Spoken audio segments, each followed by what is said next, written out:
The glowing screen of her old phone pulsed with a notification that chilled Eleanor Ellie Price to the bone. Available balance, $0. She read the impossible sum a fourth time, her hands trembling, not from the 68 years etched into her skin, but from that sickening knot that forms when the soul understands, yet the heart refuses to believe. 3 days later, the phone rang, and it was her son, Jackson, his voice ragged with sobs. "Mom, what did you do?" But that was later. Now, Ellie sat in the worn cloth armchair, the one she'd bought with her first decent paycheck cleaning homes in the Hollywood Hills when Jackson was 7. Her entire life, her savings, her security, her single safety net had vanished. $80,000 gone. The bank's robotic voice had tried to help. Then a human, indifferent and distant, confirmed the wire transfers were made online. "And where did the money go?" she'd asked, her voice a brittle whisper, already knowing the answer before the words left her lips. "All transferred to an account in the name of Jackson Arthur Price." The executive's offer to file a fraud report hung in the air, unanswered. Ellie simply hung up. The silence in the small house became a living thing, punctuated only by the kitchen clock's rhythmic tick and the dying buzz of a fluorescent bulb. Outside, the ice cream truck's whimsical jingle drifted past, a cruel counterpoint to the abyss that had just swallowed her world. Then the old landline, kept purely out of habit, startled her. "Hello?" she said, her voice flat, devoid of feeling. Ellie, honey, did you see your Jackson's Instagram?" It was Doris, her longtime neighbor, bubbling with misplaced excitement. "He's in Rome, child, eating fancy food with his wife and mother-in-law. Lord, what a life they live. They look like movie stars." Ellie swallowed, her soul seeming to momentarily detach.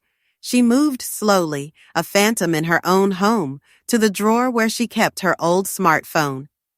Social media wasn't her world, but she'd followed Jackson from a distance, like peering through a window at a life that had detached from hers. There he was, Jackson, her only son, the boy born of pain, raised alone after his father abandoned them, the son for whom she'd sacrificed everything, even the family land her parents had left her, just so he could go to college. He was smiling, crisp white shirt, glass in hand, arm around Tanya, his wife, and Rhonda, the mother-in-law, whose gaze always dripped with disdain for Ellie. The caption glowed, "Rome, my new beginning. I deserve this." And beneath it, Tanya's comment, pierced with a money emoji. "Good things come to those who wait. Thanks for everything, Mama-in-law." Ellie didn't cry. She didn't scream. She didn't even shatter the phone she held like a burning brick.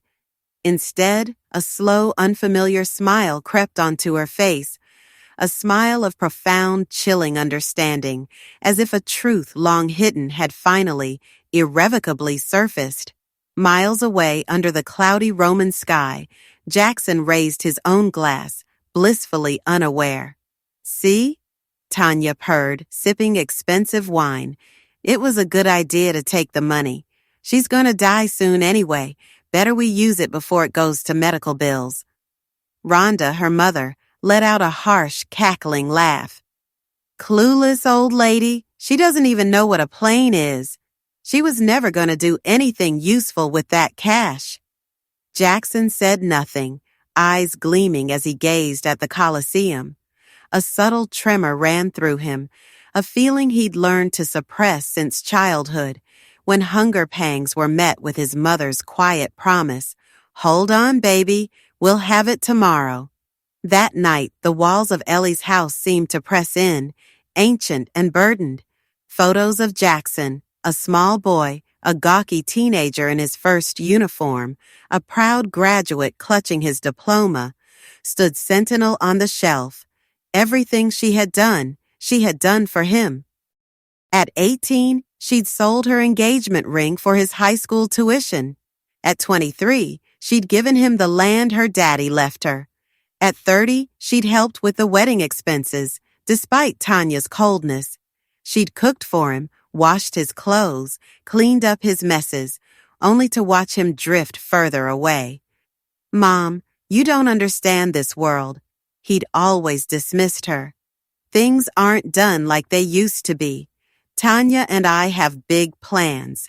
You'll always be in my heart, Mama, but you can't be tied to me for life." Just a week before the betrayal, Ellie had tried to visit him at his Studio City apartment, a tray of her famous fried chicken and collard greens in her arms. No one answered.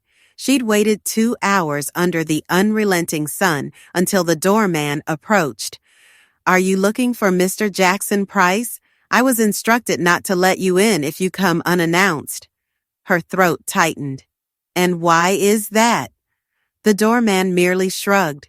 She walked the long distance home, choosing the hot, dirty air over the subway, each step a review of every meal she'd skipped, every overtime shift she'd worked, every penny hoarded for him.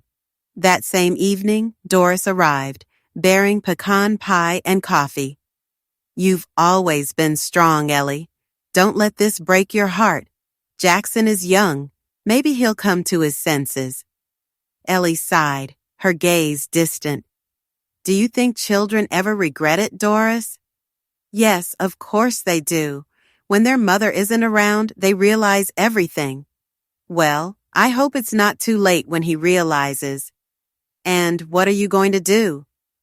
Ellie looked up, a glimmer in her eyes Doris had never seen. "I'm going to smile, just like they taught me." Doris frowned. "Smile? What do you mean?" Ellie's voice was soft, laced with steel. "I've cried enough, Doris. Now, I'm going to smile in silence because I have nothing left to lose. And when a woman has nothing left to lose, she becomes dangerous." Meanwhile, in Rome, darkness crept in. Jackson emerged from the shower, the cool water still clinging to his skin, just as Tanya's voice drifted from the balcony, a hushed phone call. "Yes, we did it. The old lady never even knew. The money's here. Tomorrow we open the account in Spain, and we get rid of Jackson." A pause. "Yes, of course. He thinks we're in this together. Such a fool." Jackson froze, the water on his skin turning to ice. He said nothing, walking back into the room as if deaf, slipping into bed beside Tanya, who feigned sleep. He closed his eyes, but something had irrevocably shifted. He didn't know it yet, but the worst was still coming. Back in South Central Los Angeles, Ellie prepared a cup of chamomile tea. The night was thick, streetlights flickering, dogs fighting over a trash bag outside. Inside, she picked up her worn notebook, the one for recipes she'd never cooked. With shaky handwriting, she scrawled, "This is not the end. It is the beginning of my silence, and my silence will hurt more than any scream." She closed the notebook, lay down, and for the first time in what felt like forever, slept without tears. While she slept in her humble home, her son, in a luxurious Roman hotel suite, checked his phone. A bank notification flashed. "Account blocked due to suspicious activity." "What?" he muttered, staring at the screen. The first crack had just formed in his new beginning, and Jackson didn't know that his mother, in silence, had already begun to move. Some pain doesn't scream. Some pain sits, observes, and waits for its moment. And that moment, for Ellie, was just beginning. Dawn broke over South Central, painting the sky with the bruised colors of humid air clinging between tin roofs and cracked sidewalks. Ellie rose, her bones creaking their familiar song, but this time she didn't feel old. A new current hummed within her, not rage or sadness, but a fierce determination her soul had never known. As she heated water on the gas stove, she watched the blue flame dance, its quiet whistle pulling her back through decades.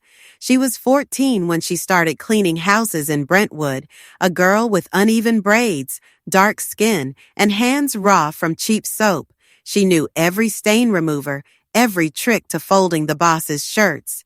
Nights, her mother was already asleep, her absent father long gone with a barfly. Ellie hadn't cried then either. She'd swallowed, and the next day, left before the rooster crowed. At 17, Jackson arrived. His father, 3 years her senior, had promised marriage, escape. He vanished 8 months later, the day he learned the baby was a boy, leaving with a woman who sold cosmetics.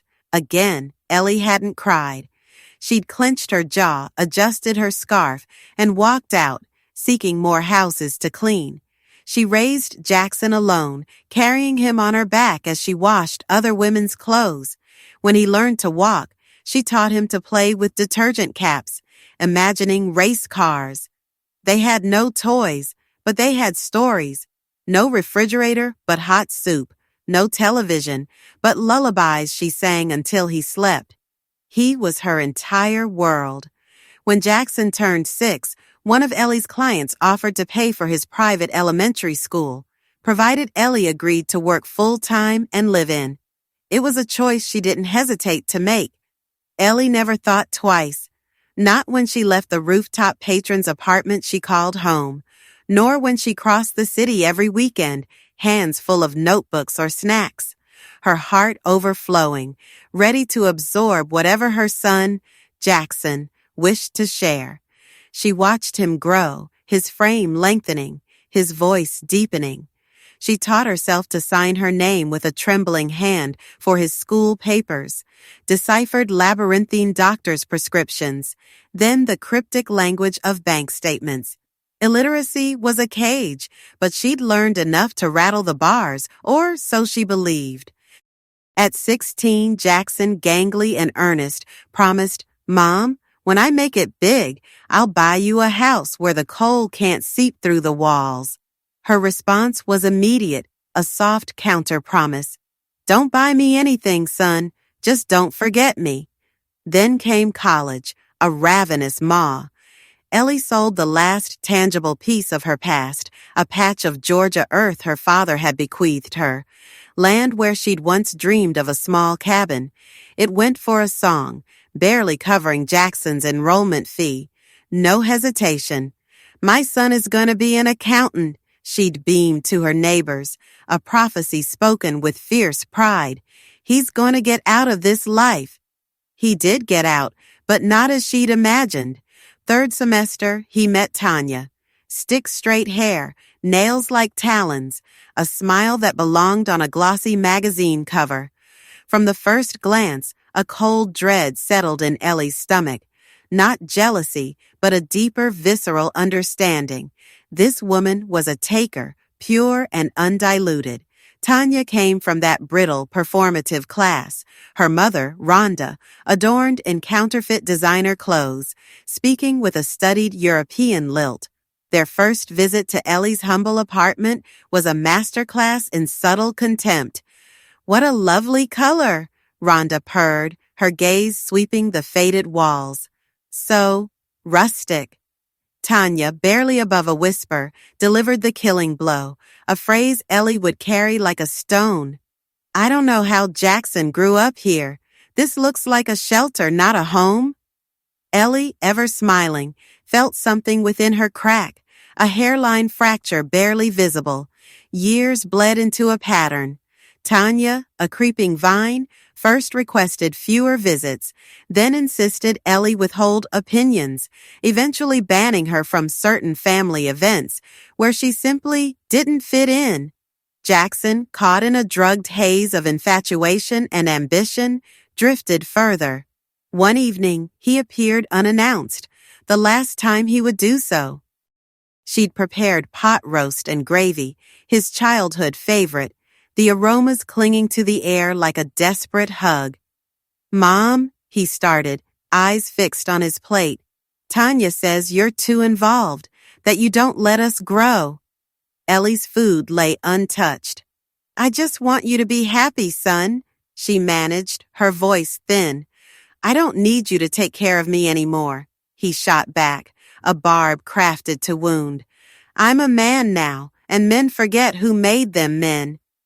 No tears, just Ellie rising, silently clearing the table, pressing the leftover roast into his hands.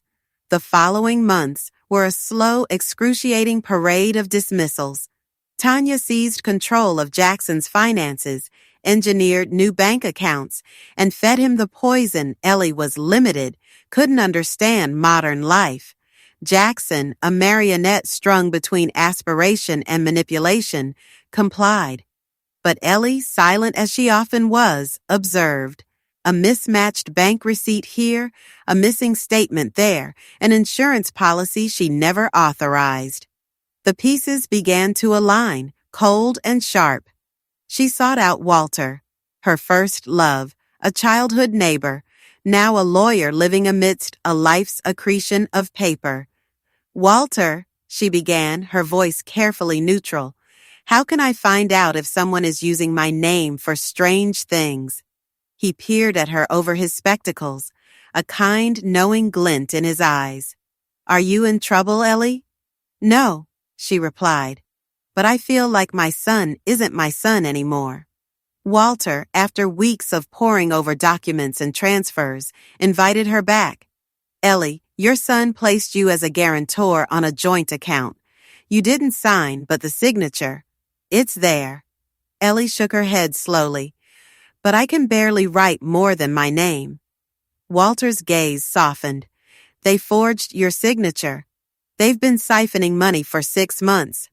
Ellie said nothing. She gathered the papers, tucked them into her purse, and walked out into the night. Sleep was a stranger. Not the money, no, but the chilling truth. Her son wasn't just manipulated, he was complicit. He had stolen from his own mother. Across town, Tanya and Rhonda finalized plans for Rome. Jackson, jobless, sold his car. Then Tanya, with honeyed words, suggested Ellie's savings. It's family money, she cooed. Besides, your mother won't use it. Don't be silly. A flicker of resistance stirred in Jackson. I don't know. It's everything she has. Tanya's smile tightened. And why is she hoarding it? You're her son. You're not stealing it. You're just borrowing it early. He hesitated, but he did it. Late one night, hunched over his computer, he initiated the transfer. One swift, sickening click, like pulling a tooth without anesthesia. He breathed out, closed the laptop, and didn't look back. Ellie discovered the betrayal the next morning. No tears, no screams, just a single sentence scrawled in her notebook. My son didn't die, but the mother in me did. Everything changed. Her body kept its weary pace, but her spirit hardened. A new posture, shoulders squared. She started making calls, sifting through emails, visiting offices, a quiet, terrifying meticulousness. While Jackson wandered the ancient streets of Rome, oblivious, feeling like a conqueror, in south-central Los Angeles, Ellie began weaving a web for what was taken.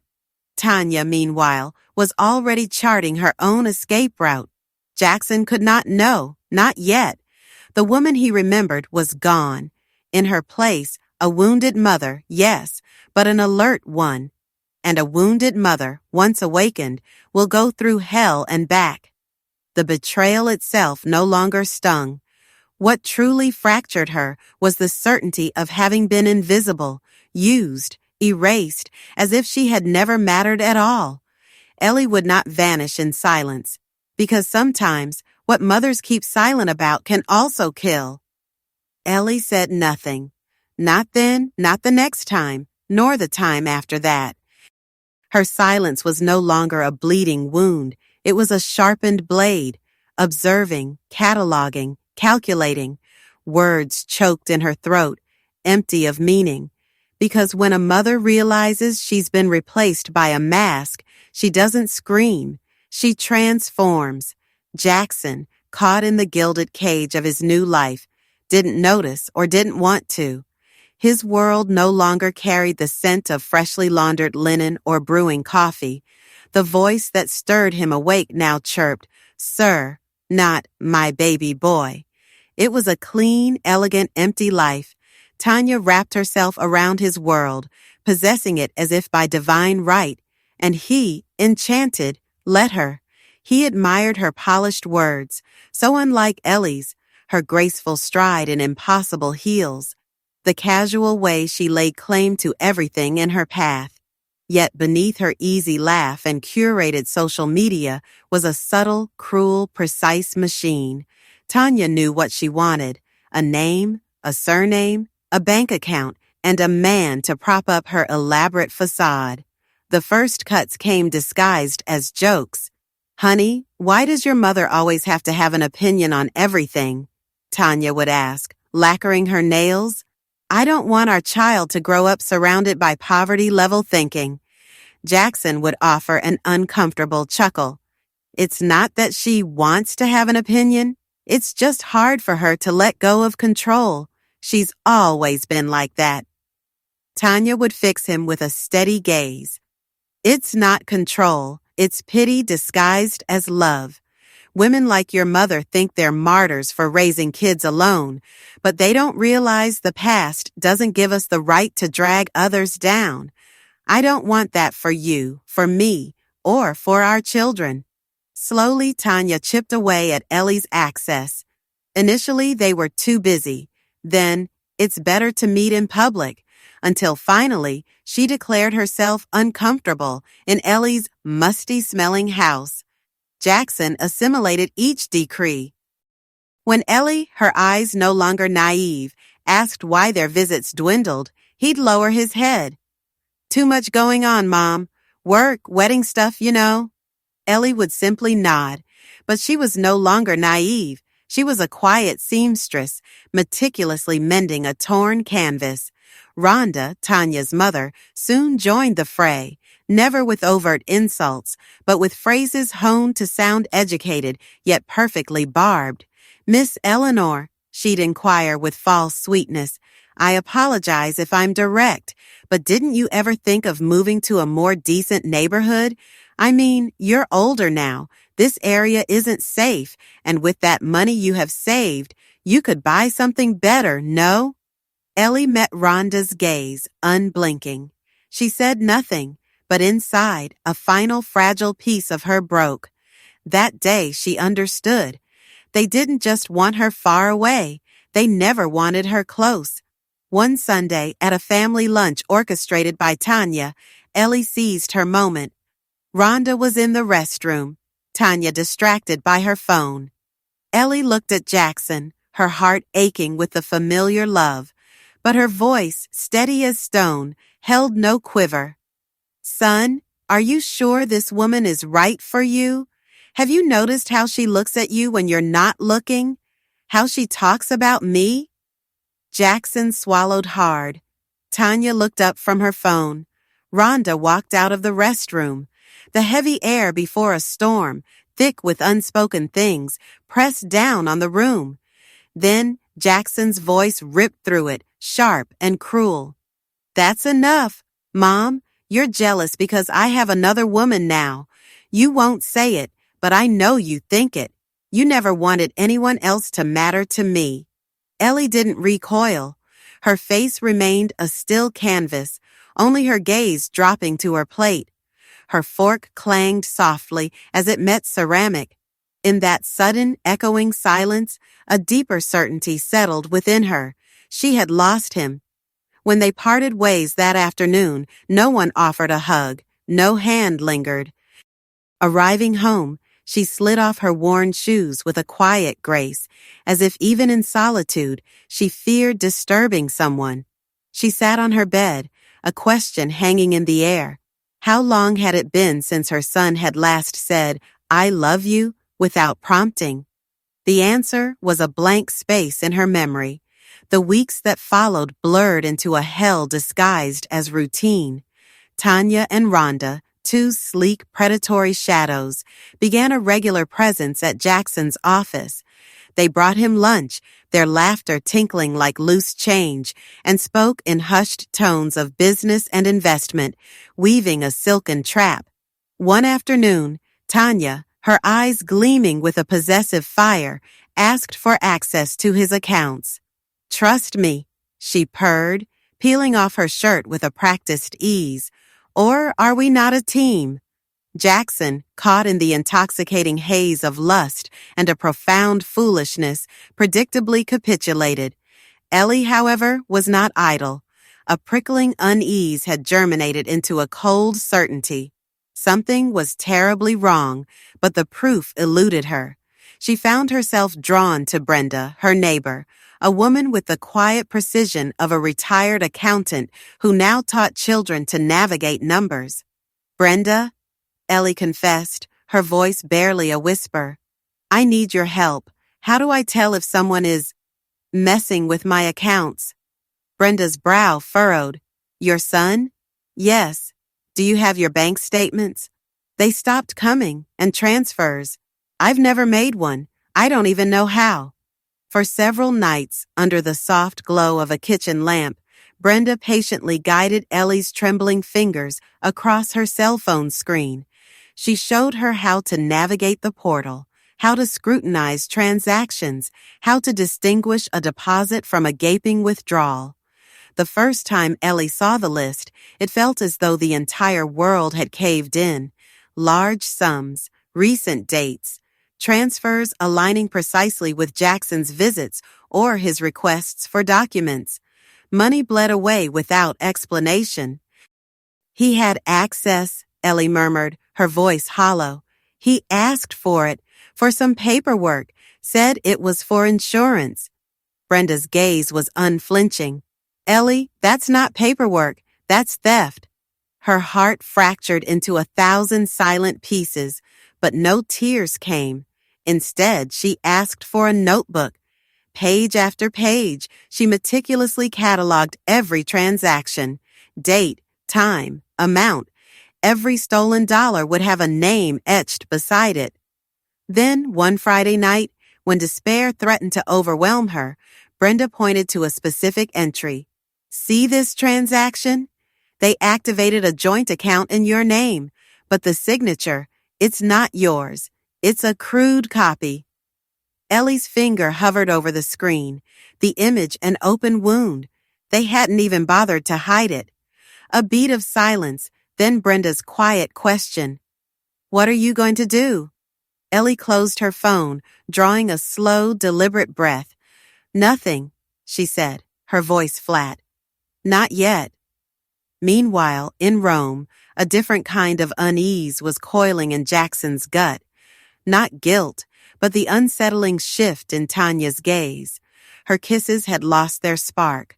Her laughter when she spent hours hunched over her phone was for herself alone. Rhonda, no longer even bothering with pretense, treated him with open disdain. One night, feigning sleep, he heard their hushed voices. "It's done," Tanya breathed. "Why keep up the act?" Rhonda's reply was a cold laugh. "As soon as we're back, we're selling everything and ditching him. He's slow. He won't even notice." "And if he does?" Tanya mused. "So what? The old lady's gonna die anyway. Who's gonna defend him?" Ellie now moved with a quiet, lethal precision. In Los Angeles, she strode into her bank, emerging with a stack of complete statements, neatly sealed in envelopes. Then, to the public registry, inquiring about properties in her name she might have overlooked. There she unearthed something colder, sharper. Jackson had tried to register her home as a shared investment property using doctored documents. A technicality had saved her, but he had tried. That day, Ellie didn't go home. She walked to an old church, not for prayer, but to sit on a worn wooden bench, gazing at the altar. "Give me patience, God," she thought, "not to forgive him, but not to destroy him with my own hands." Silence, vast and deep, embraced her. Back in her quiet house, she put on a blues song, its mournful notes filling the air, and began to knit. Not clothing, but revenge. The seeds of ingratitude were sown, now germinating. The harvest, she knew, was near. She felt it in her bones, in the whisper of wind through the cracks of her door, a prophecy that all that had been buried in silence would soon burst forth. The pre-dawn hours no longer waited her. The cold was a mere sensation. She counted the days, not with anxiety, but with a strategic calm, like someone sharpening a knife, slow and deliberate, knowing its moment would come. One morning, the bristles of her old straw broom scraping against the floor, she decided to move the armchair. Beneath it, a forgotten world. Dust, tiny scraps of paper, a dead pen, and a torn, crumpled white envelope tucked inside a recycled plastic bag. She almost swept it all away, but something, an insistent whisper, stopped her. First, the bag. Inside, a document. She read it twice, the words blurring, then sharpening into clarity. Her full name, her address, a signature she vaguely recognized as hers. Then the header, Last Will and Testament.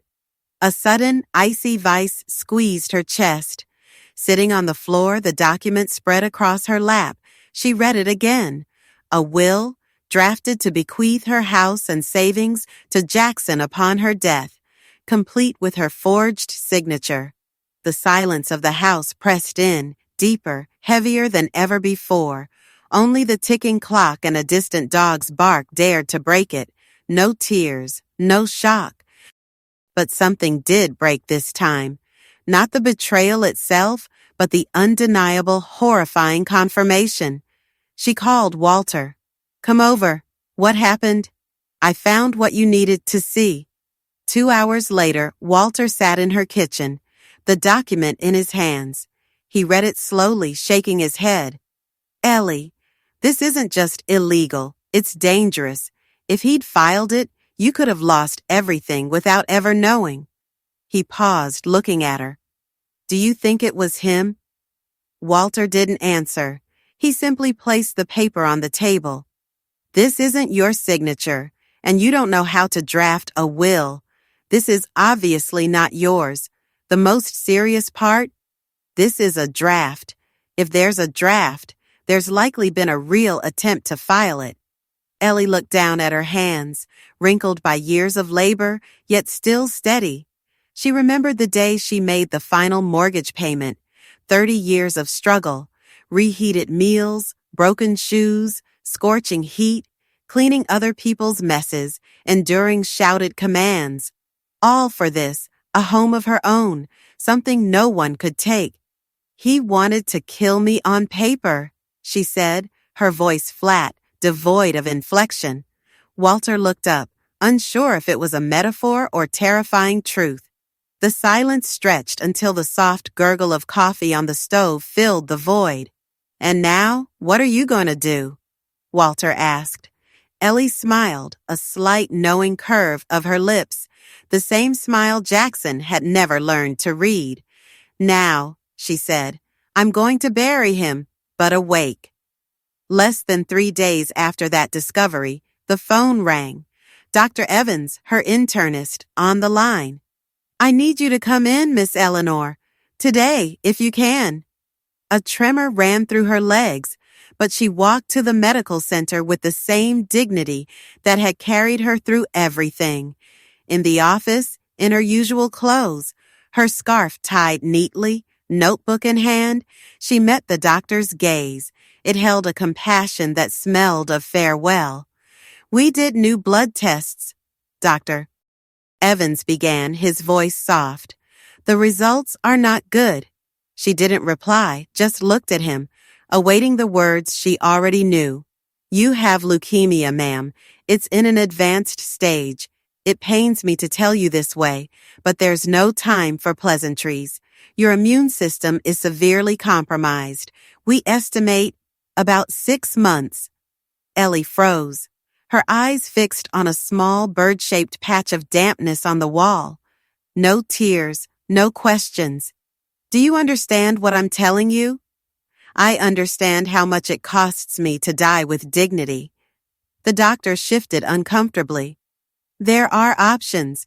We can start chemotherapy, but there's no certainty you'll respond. The treatment is aggressive and expensive. Does it take my life faster? Not necessarily. Then no, I don't like the thought of death catching me in a gown. He had never seen anyone receive such news with such composure. Ellie rose, picked up her purse. At the door, she turned. 6 months is enough. For what I have to do, it's more than enough. She walked home, not because she couldn't afford a ride, but because she needed to feel the city beneath her feet. Every step, a return to her roots, her history, her renewed purpose. She crossed the street where Jackson, as a toddler, had almost been hit by a car. She passed the market where she'd once cleaned restrooms for $40 a day. She waved to Mr. Theodore, the juice stand man, toothless but sharp of memory. At home, she went straight to her room. From beneath her bed, she pulled a wooden box. Inside, her notebook filled with meticulous notes, clippings, receipts, unsent letters, and an old envelope holding the single photograph she had of Jackson as a child, still small enough to sleep clinging to her leg. She gazed at it for a long time. Then she turned on the stove, set water to boil, and as steam rose, she murmured, "No more praying now. The work begins." The moment of truth arrived with a scratch of a pen.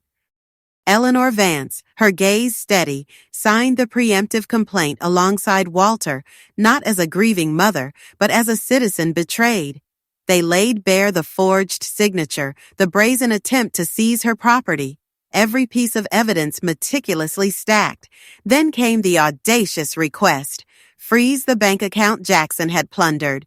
Walter, a man whose faith in the law had withered years ago, found a dormant fire rekindled for Eleanor. He invoked the little-known clause, the one designed to halt financial predation against the elderly, a loophole he knew intimately. "Ready for what comes next?" he asked, his voice low as the papers slid across the polished desk. Eleanor met his eyes, a flicker of something sharp within their depths. "I was born ready, Walter, just didn't know it." Later that day, a brand-new red-bound notebook became Eleanor's confidant. It wasn't for tears, it was for documentation, for the cold, hard facts of her final log. On the first page, her hand, usually trembling, wrote with unwavering resolve, "To my son Jackson, I delivered you from my womb with pain. I gave you my life with love. You ripped away my dignity without blinking. This is not revenge, it is justice, and justice is all I have left to die in peace." Meanwhile, in Rome, Jackson Vance and Tatiana Petrova played their elaborate charade of happiness. Daily photos, filtered videos, and exotic dishes they struggled to pronounce flooded their social media. But beneath the veneer, a slow rot festered. Tatiana had retreated to the far side of the bed. Rhonda, Tatiana's mother, was glued to her phone, a constant low hum of digital conspiracy. And Jackson, a persistent internal alarm bell, faint at first, now clanged louder with each passing Roman sunset. One evening, searching his email for a flight confirmation, Jackson stumbled upon a hidden folder, an automatic backup of Tatiana's messages. Spam, he thought, a fleeting, dismissive thought. He opened it. His world inverted. "Tatiana, we almost have everything. The idiot doesn't suspect a thing. Contact and the account. Tatiana, done. As soon as we get back, we're leaving him. Contact. What if he finds out? Tatiana, I don't care. Let him rot. I'm not staying with someone who smells like a traumatized single mom." Jackson felt a primal lurch in his gut, a cold dread that stole his breath. He slammed the laptop shut, feigned sleep, but his eyes refused to close. That night, for the first time in years, Memories of his mother flooded back. Her voice, the way she called him, "my little boy," even when he towered over her, the comfort of her rice pudding, her laughter at old sitcoms, the gentle touch on his forehead when he was sick. "Nobody will ever care for you like I do," she used to say. He yearned to call her, a desperate, childish urge, but the words died in his throat. Eleanor, however, was past yearning. Her waiting held no tenderness, only an unwavering focus on the next move. She navigated bureaucratic labyrinths, made calls, and activated the immigration clause. Jackson's transactions were flagged as suspicious, a ripple in the calm surface of international finance. The system, slow but inexorable, activated. An international alert was issued for his mandatory return to the United States. Prison was not the goal, only accountability. In her red notebook, Eleanor inscribed a new truth. There is no justice more complete than that which is delivered without screaming. I will watch him lose everything without lifting a finger. Karma is not paid with violence. It is served with patience. The second betrayal had not broken her. It had reforged her into something sharper, colder, utterly free. The mother in her had died, but the woman had awakened. Jackson, unwitting, was hurtling towards an earthquake. He believed hell was fire and screams. He hadn't imagined it could be as cold as Roman cobblestones or as humiliating as a credit card declined in a packed restaurant. It began with the terminal blinking denied, then another and another. Within 48 hours, his world unspooled. No cash, all accounts frozen. Tatiana and Rhonda stared at him, their faces twisted with a contempt he'd never seen, as if he were a street beggar they'd accidentally adopted. Tatiana's voice, sharp and venomous, sliced through the hushed restaurant. "You shameless idiot! What did you do with the money? I told you not to trust your poverty-stricken mommy. Now you've screwed us all." Jackson's mouth opened, but no words came. He only knew a chilling certainty. Accounts frozen, his name linked to an international financial fraud investigation, and a mandatory report to the American Embassy the next day. That night, Rhonda's eyes glinted with disgust. "I warned you, Tatiana. This poor boy isn't even good for washing dishes. I'm going to a hostel. I'm not sleeping in this dump." Tatiana followed, wordless. Jackson was left alone in the hotel room, a half-empty suitcase, and the buzzing echo of betrayal. Back in Los Angeles, Eleanor wove the final threads of her plan, a tight, unyielding tapestry. Every movement was precise, every call deliberate. Walter, her quiet accomplice, gathered the documents to activate the international capital block, citing the fraudulent use of an elderly person's accounts. He contacted an old acquaintance, Mr. Ernest, a federal agent in the IRS Criminal Investigation Unit. An alert for illicit fund withdrawal was activated, ensuring Jackson's entry into the U.S. would be anything but smooth. This wasn't revenge. There was no hate, only justice. In her red notebook, she wrote, "Sometimes a mother's love also has to hurt, not out of hate, but for a lesson. Because what is allowed is repeated, and what is repeated rots. I didn't give birth to a thief, but the world turned him into one. And if I have to be the one to put the brakes on him, so be it." Brenda, her neighbor, now her co-conspirator, accompanied Eleanor through many of these procedures. "Doesn't it hurt, Eleanor?" Brenda asked once, her voice soft.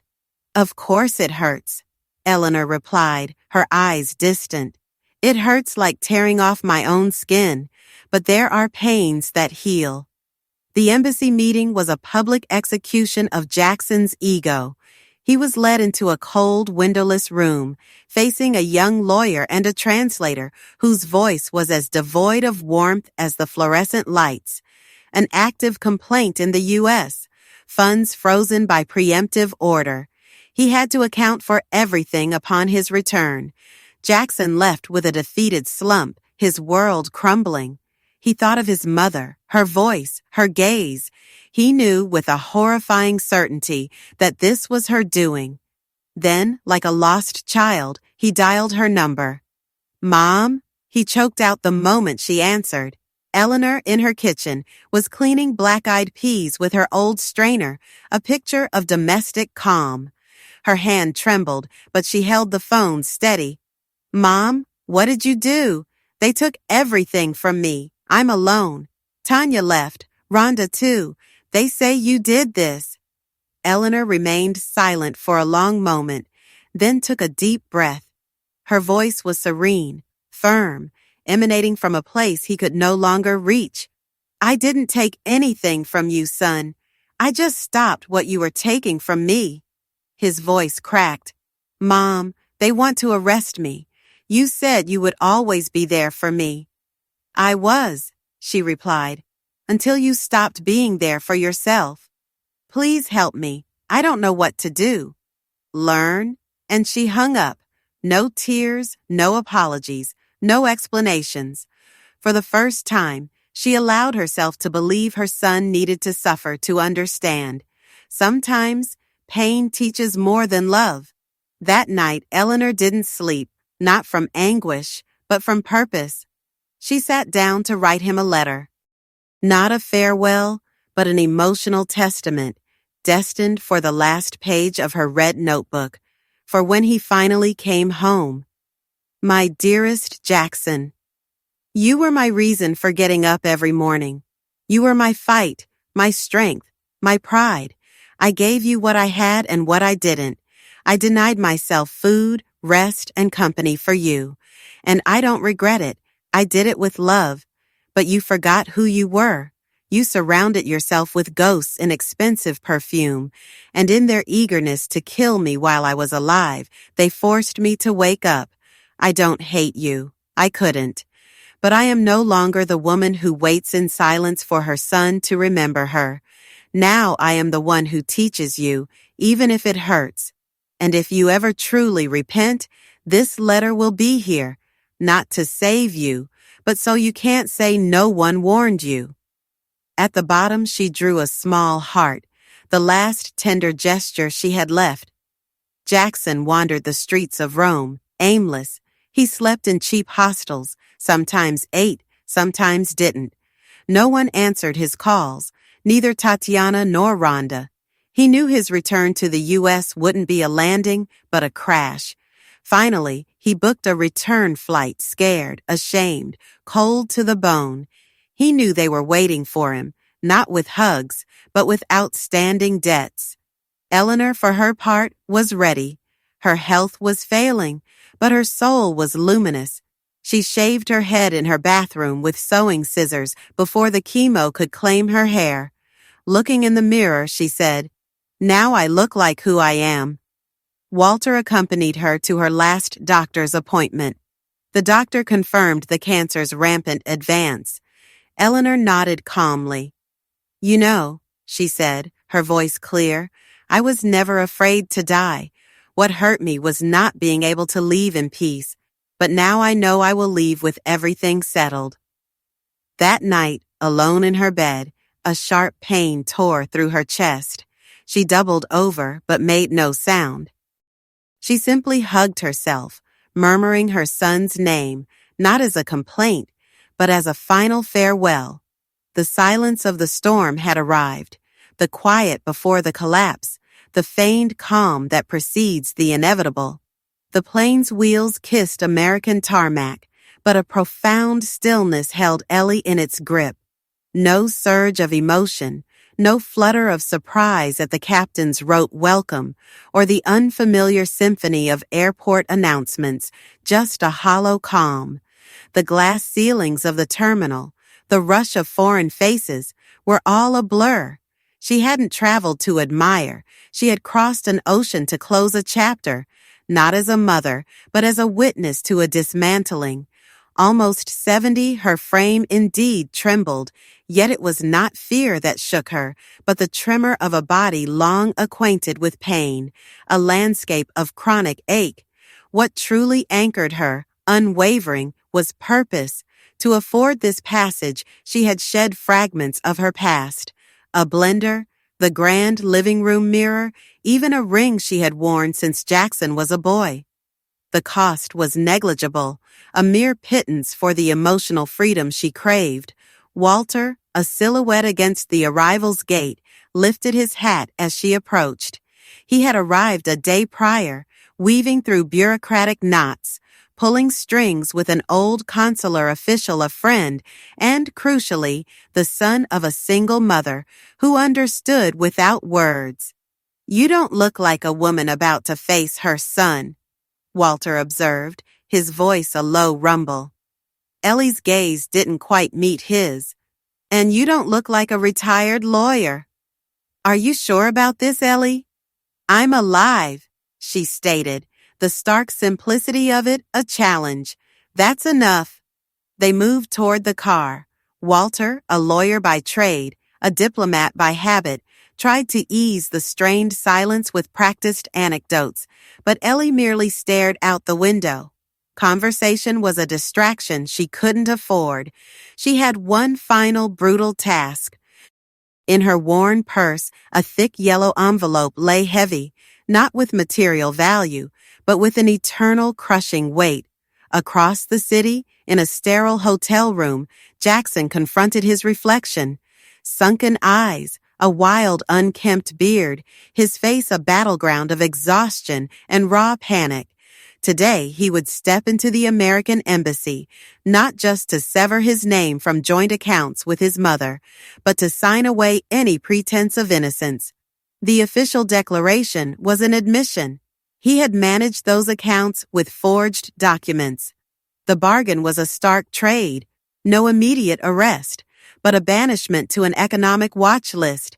His return to American soil conditional, shadowed by mandatory appearances before financial authorities. Descending to the lobby, he found Tanya waiting. Dark sunglasses masked her eyes. A borrowed red coat hung awkwardly on her shoulders. Her face betrayed no love, no anger, only a calculating indifference. "You're late," she snapped. Jackson's fists clenched. Her words, once sharp blades, now merely pricked. The true pain was the echo of his own weakness, having allowed himself to be shaped by a woman who saw him only as a means, then a discard. At the embassy, they were guided into a waiting room too white, too silent, furnished with unforgiving metal chairs. Tanya chewed gum with the casual disrespect of a teenager in a mall. Jackson, meanwhile, felt sweat slicking his skin. Each minute stretched into an hour. Then the door swung open. Ellie stood there, a gray sweater, a long skirt, a dark blue scarf draped over her shoulders. Her thinning hair was tucked beneath a black bandana. Her walk was slow, deliberate, each step weighted. The yellow envelope clutched in her hands seemed to pulse. As she crossed the room, her eyes found Jackson's. He shot to his feet. "What are you doing here?" His voice splintered. "I came to watch you sign," she replied, her tone devoid of warmth. "Not as a mother, as a witness." Tanya's laughter was a harsh, cynical bark. How sweet! The old woman came to put on her final show. Ellie turned to Tanya, not with hatred, but with a gaze that held the weariness of ages. "You took everything she had," Tanya sneered, "but I taught him something he will never have again. Forgiveness," Tanya scoffed. "Forgiveness, ma'am. Your son is a failure. You raised a parasite." "No," Ellie corrected, her voice low, steady. "I raised a good boy. You turned him into this, and he let you do it." Jackson's eyes squeezed shut. He couldn't bear it anymore. "Mom, I don't know when I lost myself." Ellie approached, extending the envelope. "Here are your photos, the first ones, when you learned to walk and write. Here's your first letter to Santa Claus. You once asked for a bicycle, and I told you only if you got an A in math. And you did. I kept my promise, son." He took the envelope, his hands trembling. And here, she continued, is also the letter I wrote you, not to save you, but so you cannot say no one ever warned you. They sat. The consular official entered, his voice a drone as he explained the procedure. Jackson signed. At that instant, the camera of an American tourist, awaiting his passport, captured a fragment of the scene. The footage, uploaded that day, went viral. Ellie standing, her eyes moist, proclaiming, "You were my life, Jackson, but I was never yours. Today, I understand it. You weren't born to love me, only to serve as my mirror." Comments flooded in. "That mother is a queen. That's how you teach a lesson without violence. Dignity doesn't age." Jackson couldn't lift his head. The official, his gaze softened with compassion, simply said, "All done. You can go. Your mother, too." Tanya, true to form, had already vanished, storming out as she had arrived, without apology, without a soul. The walk back to the hotel was silent, a quiet journey through a narrow Roman street. On a corner, Ellie stopped. "This is where we part ways." "Mom," Jackson began, his voice breaking. "I gave you everything I had, even my silence. Now I give you the only thing you refuse to accept, the truth. Will you forgive me?" He choked. "I already forgave you. The problem is, you haven't forgiven yourself." "Can I do anything?" "Yes. Live with what you did, and make it count for something." Ellie turned, walking away slowly, merging with the shadows. She never looked back. She never saw him again. That night, alone in his room, Jackson opened the yellow envelope. The photos, faded to sepia, were still whole. The letter, penned in blue ink, carried the ghost of lavender. As he read, the world tilted. He crumpled to the floor, weeping as he hadn't since childhood, not from punishment, but from an avalanche of shame. He knew with a certainty that chilled him to the bone, he had lost something irredeemable, the dignity of a mother. And justice, when it came from the one who loved you most, was the cruelest of all. Jackson returned to the U.S. a ghost. No suitcases, no promises, no glory. He passed through customs unseen, no cameras, no family waiting, no one asking. His only possessions, the yellowed envelope, his childhood Jiao Pian, and the lavender-scented letter. Everything else was gone. Los Angeles spread before him, grayer than he remembered. The air thick, heavy, as if his guilt had solidified in the atmosphere. No solace awaited him. Tanya ignored his calls. His mother-in-law had blocked him. Former colleagues pretended not to recognize him. His humiliation now a public spectacle. The ungrateful son who defrauded his mother to finance a lavish life for his wife and her mother. He drifted through the streets of his old neighborhood. South Central remained unchanged, the same cracked pavements, the same defiant graffiti, vendors hawking goods as dusk settled. But something inside him had irrevocably shifted. Each corner held an echo, a memory, a silent reprimand. He passed his old school, recalled his mother's hand in his, her apron smelling of bleach, her shoes scuffed. "You won't scrub floors all your life, Jackson," she'd promised. "You'll have your own desk and a suit." He had for a time until he traded it for lies. Ellie was already home. She had returned alone, needing no company. Her solitude was a familiar cloak, comfortable, not burdensome. She settled into the house with its hairline cracks in the walls, the cold concrete floor, the rhythmic creak of her rocking chair. She slipped back into her life like one returning to a place they should never have abandoned. Walter brought her medicine. Brenda, her neighbor, prepared light soups. Other neighbors, alerted by instinct, watched over her in quiet shifts, not because she asked, but because dignity, even in retreat, demanded its due. She became a legend, whispered about by children. Some called her a witch. others a valiant warrior against a shadowy mob. Only a few knew the truth, and they honored her silence. Ellie spoke little. She listened to blues music in the afternoons, sometimes watching the neighborhood children from her doorway, allowing herself a small smile, offering them lollipops, listening with grave attention to their childish fibs. Her peace had returned, but her strength had not. Cancer, a slow, relentless tide, consumed her week by week. Each passing day made her more fragile, her clothes hanging loose, her hands trembling harder.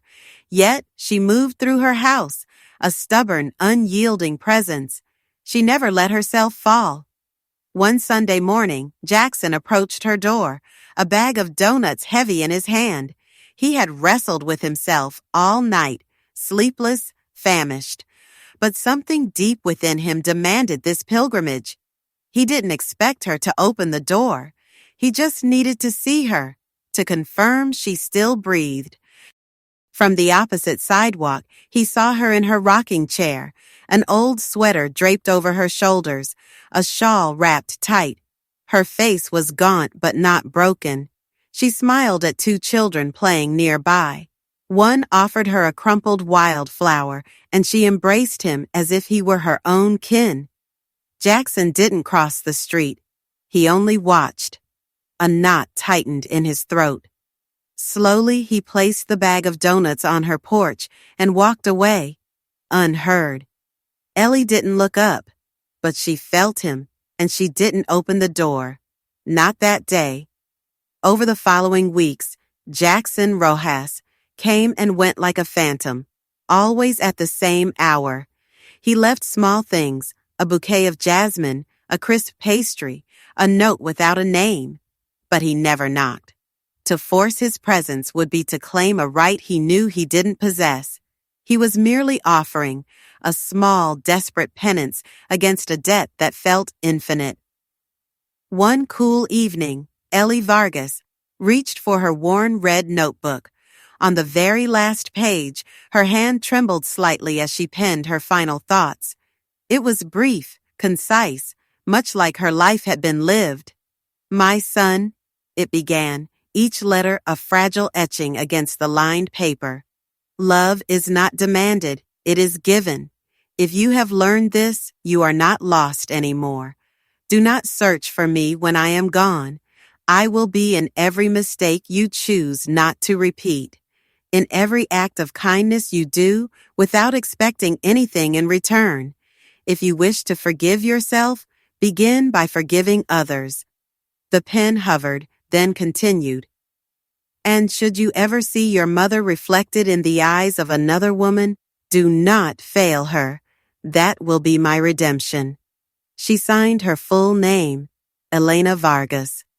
Folding the letter with meticulous care, she put it into an envelope and, in a steady hand, wrote, "For Jackson." The morning. Elena Zoe stopped breathing. The sun streamed through her window, painting the small room in gold. She lay serene, the familiar red notebook open on her lap, the sealed envelope beside it, and a blanket knitted by her own hands draped over her. The neighbors, drawn by the unusual quiet, found her. Children's flowers adorned the bedside table, their innocent colors a poignant contrast to the stillness. On her face was a tranquility few could feign. No drama, no struggle, only the profound calm that follows a great storm. Walter Benitez, a man whose gruff exterior hid a tender heart, was the first official to arrive. He simply gazed at her, then, with a touch so gentle, closed her eyes. There were no tears from him. He knew she would not have wanted them. She had lived with dignity, and she had died with it. Brenda Salas, the kindest neighbor, along with others from the street, prepared a simple wake. No elaborate wreaths or somber arrangements were permitted, only wildflowers chacked from the park, handmade drawings by the neighborhood children, and the soft strains of her favorite melodies. Jackson had received no formal notice, yet he knew. A shift in the wind, A sudden chill in his own breast, a hollow ache where something vital had been. He ran. He found the front door ajar, a silent invitation, or perhaps an acknowledgement. Candles flickered in the living room, casting long dancing shadows. No one held him, no one spoke. He walked, drawn by an invisible thread, to his mother. He knelt beside her, his fingers brushing against her hand. They were marble cold. Beside her, he saw the envelope, his name stark against the cream paper. He opened it.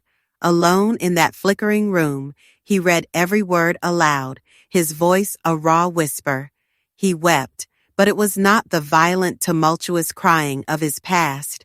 It was a silent, aching release, a quiet surrender, mirroring the calm he now saw on her face. In a corner, an open wooden box revealed an old photograph, himself as a child, beaming. On the back, in her familiar script, "I still believe in you, son." Jackson clutched the photograph to his chest, its cardboard edge digging into his skin. He rose, walked out into the small, familiar yard, and sank into the old rattan chair where she used to sit, facing the sky. He looked up, the vast blue canvas above, and understood. He had lost his mother, yes, but perhaps, in that stillness, he might finally find himself. Days later, old Brendelin confided to another neighbor that the man who used to leave donuts had stayed. He brought no new furniture, no luxuries, and received no visitors. Only the ancient chair, the worn red notebook, and a small cherished photo on the shelf remained. Those who depart leave a void. Those who stay sometimes fill it with memory, and sometimes with the blossoming of redemption.